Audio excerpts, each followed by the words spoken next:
I would say that I'm probably testament to the fact that anyone can do it, even if you think that you can't. You need a little bit of self-belief and maybe a little bit of delusion.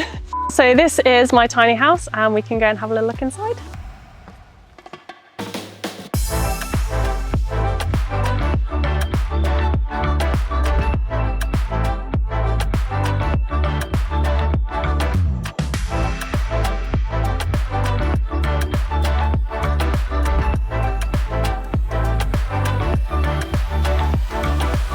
Alright guys, welcome back to another video. Today we're meeting up with Lib, who's living in a self-built, super cozy tiny home. She's done an absolutely incredible job on the build, so make sure you stick around for the full tour. And let us know in the comments what you think, and if you did like the video, make sure you give it a thumbs up. Back to it. I'm Lib and this is my tiny house. It took me about 1.5 years to build, from sort of the trailer base, timber framed house on top, and I've been living here for about 15 months. So I was living in Bristol with some friends in a house share, private renting. It was during COVID. We all got COVID in one period, so we were all stuck home together for like 2 weeks. And we watched a bunch of YouTube videos, just tours of tiny houses, like on repeat over and over again. And it got to the end of it and I just figured that it is something that I could do. I was saving money for like a house deposit anyway, but I hated the idea of having a mortgage and just the whole rigmarole of owning a house. So this to me seemed like a kind of step in that direction, but without the debt basically. So once I watched enough of these videos and kind of saw the process, I figured that I could give it a go. Literally ordered the trailer the next week for it to come like 6 months later. So I had that 6-month period to just do a load of research, do a load of planning. Had no idea what I was doing, so had to Google everything from how to build a subfloor to what insulation materials are there, and yeah, just went from there. No prior experience at all? I had no prior experience at all, no. I'd kind of put a few shelves and stuff, but didn't own any power tools, had never like sawed a bit of wood, just kind of went off the internet basically and spoke to loads of people who were doing tiny houses around the same time. Like I found the whole community on social media and kind of spoke to people, and everyone was amazing, like offering advice, tips, help. It's been a really good community to kind of be a part of from the early stages. So when I was building the house, I found a local farmer who let me build it on his site. So I had just a bit of concrete hard standing, paid him some money, kept it there while I built it. And then when I wanted to move it, I wanted to be closer to the city. So I basically went door to door, dropped letters through letterboxes, called people up, sent emails, and kind of just went on Google Maps and looked where I wanted to be and just like found businesses in the area that I could get in touch with and just asked loads of people basically. And these guys were actually the only ones who ever replied to me, but it was perfect. They let me move it here and I pay the farmer a bit of rent. It's a lot cheaper than it would be to rent. Obviously it's my house as well. So if I want to move it somewhere else, I can just pick it up and move it. It's been good to find people who are willing to take a chance on someone who lives in a dwelling like this and is willing to give me a bit of a nice place to live, a safe place to live.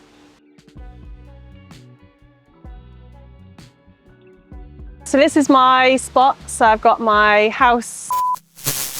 Alright guys, so it wouldn't be possible to continue with the channel without the support of our sponsors, and today, that's HelloFresh. With the colder days rolling in, the last thing you want is to be running to the store, and that's where HelloFresh comes in. So HelloFresh is super convenient. They deliver fresh, pre-portioned ingredients right to your door, so meal prep is a breeze. With everything ready to go, it can save you time and make your life easier. And not only does HelloFresh make your life easier, it also helps you save money too. With pre-portioned ingredients, you enjoy delicious meals from just £3.15 per serving, making it easier to enjoy delicious food while staying on a budget. Whether you're craving something quick like a 15-minute meal or a cozy dish to warm you up, HelloFresh has a wide range of meals perfect for the season that everybody can enjoy, and it keeps mealtimes exciting. And right now, with our code, you can get 60% off your first box, as well as free desserts for life. This offer is available for new customers, as well as those who have cancelled at least 12 months ago. So just click the link below or scan the QR code on screen to claim this deal. Surely an offer with free dessert isn't one that can be missed. And with that, thanks to HelloFresh for sponsoring the video. Back to it. So this is my spot. So I've got my house, which is here. It's just parked up on axles, so it's kind of not going anywhere. And then I've got a little vegetable garden, which is not doing so well. It's the first time I've grown vegetables. I mean, there are some things that are alive, so that's fine. And then I've got this little bit of woodland down here. I've got some compost bins, which is where all of my compost goes. A little wood store, shed, and then just a few bits and pieces. So yeah, this whole bit is my sort of little corner. So I've got my little fire pit there, which is honestly great. Whenever I have people over here, we normally have a barbecue because there's not very much space inside. So yeah, we just kind of all sit here, got a little table here. So the trailer is like 5.5 meters by 2.5 meters. So it's the max width it can be on the road. It's not the max length. It can go up to over 7 meters, I think, but this has seemed like a pretty manageable length for me to build on. It's all timber framed.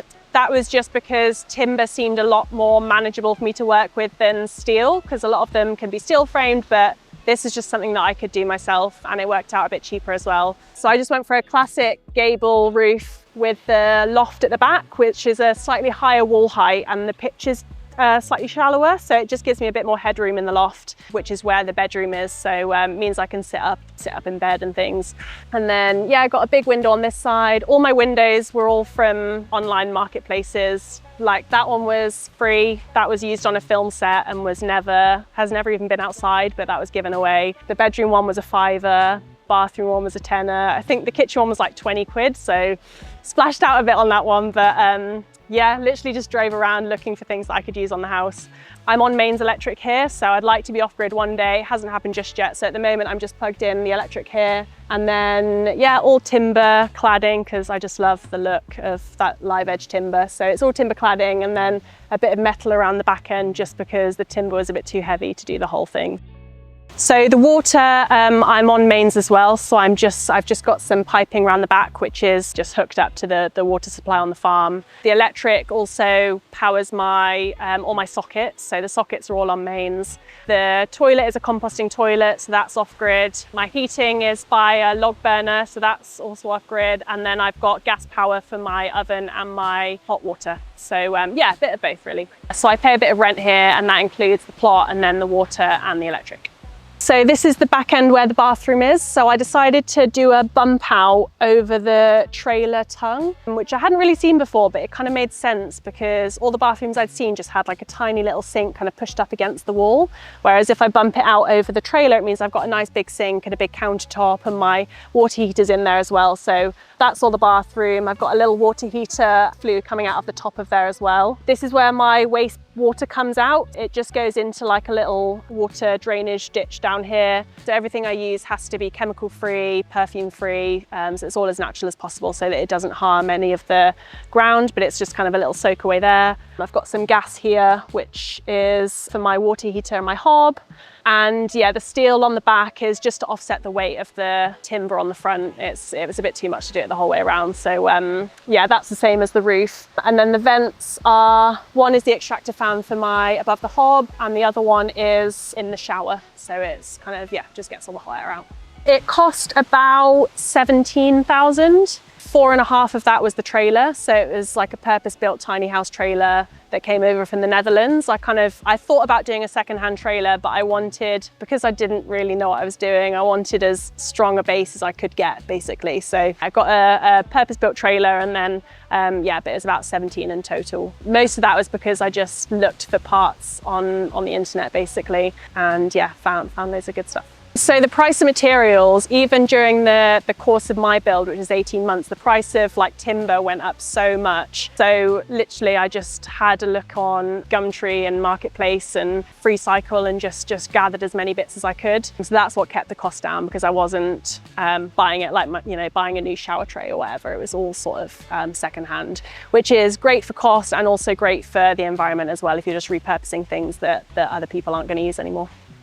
So this is the front. This is where the front door is. And I've got a window above my kitchen here. So that just looks out over the fields and is just lovely when I'm doing the washing up or whatever. It's so nice.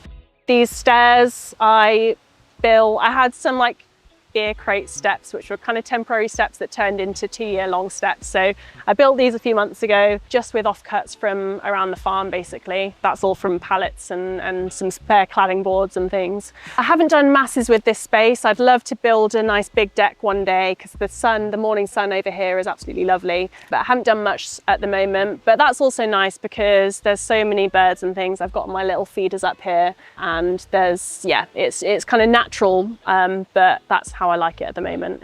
It beats sort of bulldozing it and having nothing there. So yeah, I like that there's weeds and stuff, keeps it natural.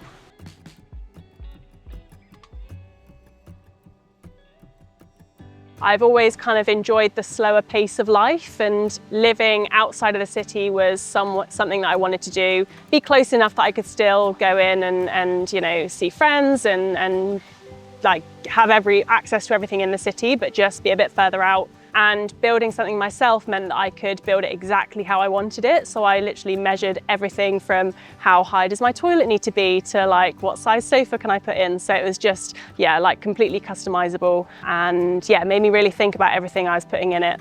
And with kind of being quite a minimalist person anyway, and not owning loads of things, not, you know, doing lots of shopping and things, it just suited me having a smaller space because I had less to fill it with, I guess. So the main reason I did it was A, the financial side, and B, the environmental side of it. Just having less of an impact on the planet and kind of minimizing my footprint. And also, yeah, just getting out of the rat race that is living in a city. And I don't have a full-time job anymore. I kind of stopped my full-time job when I started building the house, and now I have a few different things that I do, but I much prefer it that way because life's a lot more interesting. All of my days are different. And it means that I can kind of work as much as I want to an extent, while still affording to live, but yeah, without having the pressures of having a big mortgage to pay and you know, getting into an office job and things like that. In fact, I get a bit scared when I go into the city centre now, just like seeing everyone like walking around doing their whole business office thing. I'm quite glad that I get to live out here and kind of be a part of that when I choose to be. Better work-life balance. Yeah, it's definitely a better work-life balance, and I get to be outside so much more. I'm super passionate about nature. I'm a big bird watcher, and here I can just like have a coffee in the morning, watch the birds on the feeders, go for a little walk. Yeah, it's perfect.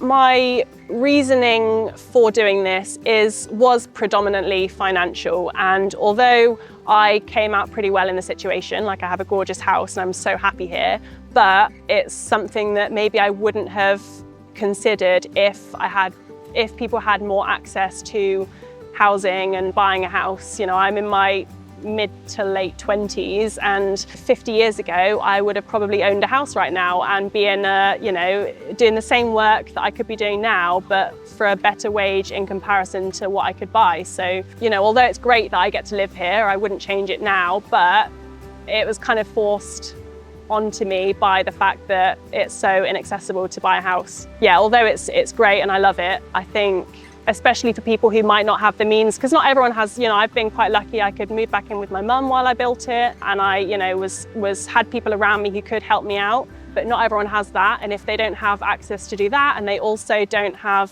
the funds to buy a house, then you're kind of in a hard spot. So yeah, I love it, but equally, I maybe wouldn't have done it if I could have bought somewhere myself.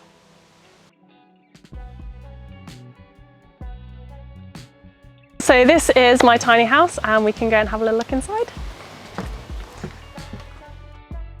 This half is kind of like the living room part, I guess. So there's just sofa here, which is also a sofa bed. So if I have people stay over, that folds out into a double bed. It's just a futon, it's not built in. It's just something that I found, but it fits the space, I think, really well. A really nice window over here, and the evening sun just kind of comes in here, and it's really nice, especially in the winter. It's quite warming being in that little spot. Got various plants and things. The storage loft is a bit of a mess, but that's just where I've got extra blankets, games, and I've got my washing machine up there as well. In fact, that's probably the worst part about living here, is that I don't have a washing machine. So I have to get the tub down, I have to fill it with water, put the clothes in, and then I've got like one of those eco eggs, so I wash it with that, drain it, spin it, wash it in clean water, drain it, hang it out. So it's just quite a process. So don't like the washing machine, but it's the best I can do at the moment. And then I've got a projector here, which is if I do want to watch TV in the evening, I've got a projector screen, which is just above here. It just kind of comes down like this and I can watch TV in the evenings. And then I've got my little log burner, which is honestly a godsend. It's so small, but it kicks out so much heat, keeps you really toasty in the winter. And then that just flews out of the top. So the colours, I wanted it to be quite bright. I was kind of toying with the idea of having everything white and cream just because of the small space. It makes more sense with the light, but I'm a colour person. Orange is my favourite colour, so I wanted to live in an orange house. My drying rack is like a one of the, I can't remember what it's called, like a, yeah, I can't remember the name of it, but it's right up in the top, so I don't have clothes kind of drying in the middle of nowhere. It just comes down, it's a bit squeaky, but it literally comes down like that. Put all my clothes on it. It's just made from old broom handles that, again, someone was giving away, so I just got all of these broom handles and then just drilled some holes, and it just hangs up there, out the way, and you can't even notice that clothes are drying in here. And it's right above the log burner, so things dry really quickly, even in the winter. These are the stairs. They're quite big, steep stairs. It's kind of more of just a bunch of cupboards that you can climb up the top of, but they're great. I can fit so much storage in them. I've got 2 cats, so their food bowls are just at the bottom there, kind of out of the way.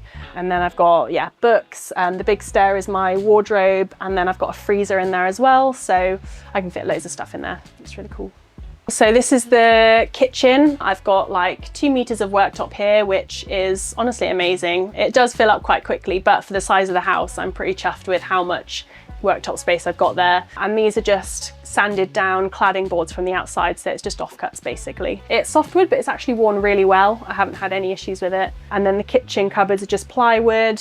They're kind of just open underneath. I didn't want something that was going to be really closed off with doors. I just felt like if you can kind of see into them, it just makes it feel a little bit wider. And then I've got kitchen here, sink, shelf up here with sort of glasses and stuff. And then this side is where my oven is, just an electric oven, gas hob. It's narrower than a normal oven, so it's 50 centimeters rather than 60, which just means that it fits the space a little bit better. And then various cupboards for storing foods and things, and I've got all of, well, the shelves are getting a bit full now, but yeah, all my kind of dried stuff is on there. And then bathroom is behind here. Just thought I'd do something fun with the door, and then that just slides back into the bathroom. It's quite big, I'd say, for a tiny house. Got a full-size shower in there. Sink is here. This is the bump out that you could see on the outside, so the sink's kind of set back.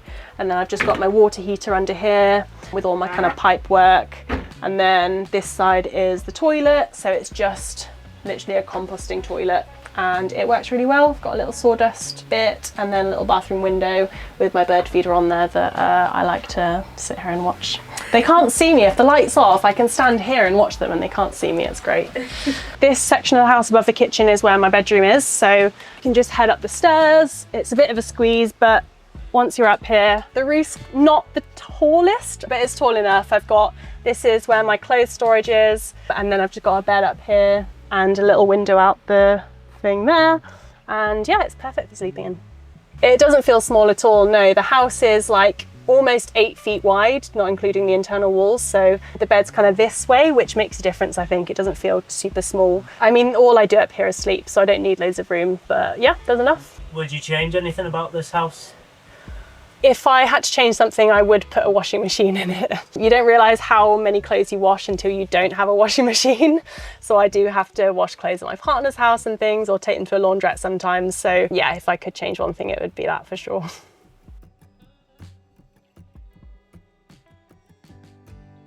I would say that I'm probably testament to the fact that anyone can do it, even if you've not even if you think that you can't. It's very much a belief thing, I think. There wasn't ever really a point that I didn't think I could do it. I just knew that there'd be a lot of work involved. You know, I would like to be able to tell more people that they can do it, and there are people out there who will help you. You're not totally on your own. You know, I've had so much help along the way from friends and family who I used to drag down to site on a Sunday morning to help me put up cladding, people online who offered me advice on what water heater to buy. So everyone's just been super helpful, and that's kind of what got me to this point, I think, as quickly as I did anyway. yeah, you just need a little bit of self-belief and maybe a little bit of delusion and yeah, you can do it. I'd say my favourite thing about living here is definitely being so connected to the outside. I love nature, I do a lot of sort of foraging and yeah, just walking around in the fields, watching the birds. It's amazing being so close to that. And just having less distractions in life, I guess. Like in there, if I'm in on a you know, an evening, there's not a whole lot to do except like do a bit of crochet, cook some dinner, like do a bit of cleaning, reading my book. There's just a lot less distraction to everyday life, which makes everything that you do a lot more like intentional, I guess, if you kind of don't have the ability to just stick on the TV or whatever. So yeah, that's great. The downsides is probably the deep, dark depths of winter when it's very wet and cold and dark, and the evenings feel very long when you're inside from, you know, 4 p.m. in the dark. But equally, it's still great because the fireplace is super cozy and, you know, I still get friends over, even if there's quite a few of us kind of crammed into the house together. It's nice and cozy. So yeah, there's good parts and bad parts for sure. So long term, I'm really happy here for now. I've got no intention of moving just yet. I do have visions in the future of owning a couple of acres in South Wales or something and just have a little orchard and vegetable gardens and chickens and things. So I feel like this is a baby step towards something bigger. Whether that means I buy some land and I take the tiny house over and live on it there, or whether I sell the tiny house and buy somewhere bigger, I don't know what will happen yet. But yeah, super happy here for now, and yeah, no intention of moving just yet.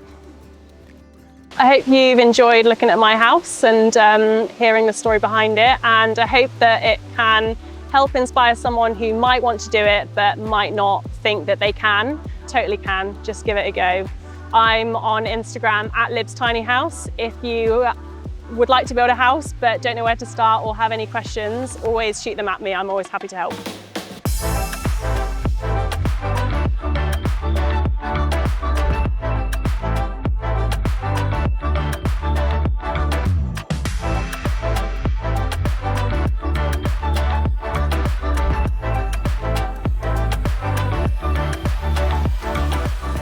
All right guys, thanks for tuning in there, and a big thanks to Lib for sharing a story with us and showing us around.